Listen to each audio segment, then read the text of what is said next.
আবুল মিয়া ফর্সা মানুষ, বউটা তাহার কালো, এই কারণে বউটা বেশি লাগে না তার ভালো। বউটা আবার কালো হইলেও বড় ঘরের বেটি, বাপের ঘরে খাইছে শুধু বড় মাছের পেটি। ভালো খেয়ে বড় হওয়া এই বেচারির মুখে স্বামীর ঘরের ভর্তাবাজি পান্তা কি আর রোচে। বউয়ের জ্বালা জামাই গরিব, স্বামীর বউ তার কালো, দুজনেই কয় এমন সংসার ভেঙে দেওয়াই ভালো। দুজনেই ভুল্লা তাদের দুই মানিকের কথা, সোনার সংসার ভেঙে দিল এ দুই পিতা মাতা। নিজের ভুলে পথ হারিয়ে পথ ভুলা এই নারী, নিজেই নিজের ঘর ভাঙিয়া গেল বাপের বাড়ি। ভেবেছিল ভাইয়েরা তার আগের মতোই আছে, আগের মতোই বাসবে ভালো, টানবে বুকের কাছে।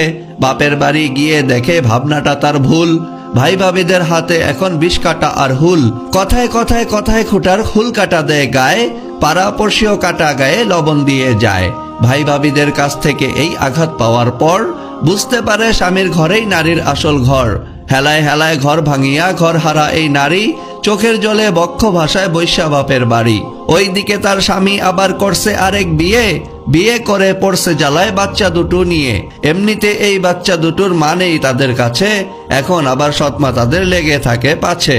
খানা খাদ্য খায় না ওরা, সারাটা দিন ঝিমায়, এদের নিয়ে বাপটা পড়ছে ফাটা বাঁশের চিপায়। চিপায় পইরা বাপটা কান্দে বাচ্চা বাপের দোষে, মাটা কান্দে ঘর হারাইয়া ভাইয়ের ঘরে বসে। এই যে এত কান্নাকাটি এত চোখের জল, সবটা হইল হেলায় হেলায় ঘর ভাঙিবার ফল। কারো বুকে ঘর ভাঙিবার স্বপ্ন যদি জাগে, এদের একটু দেখা নিও ঘর ভাঙিবার আগে।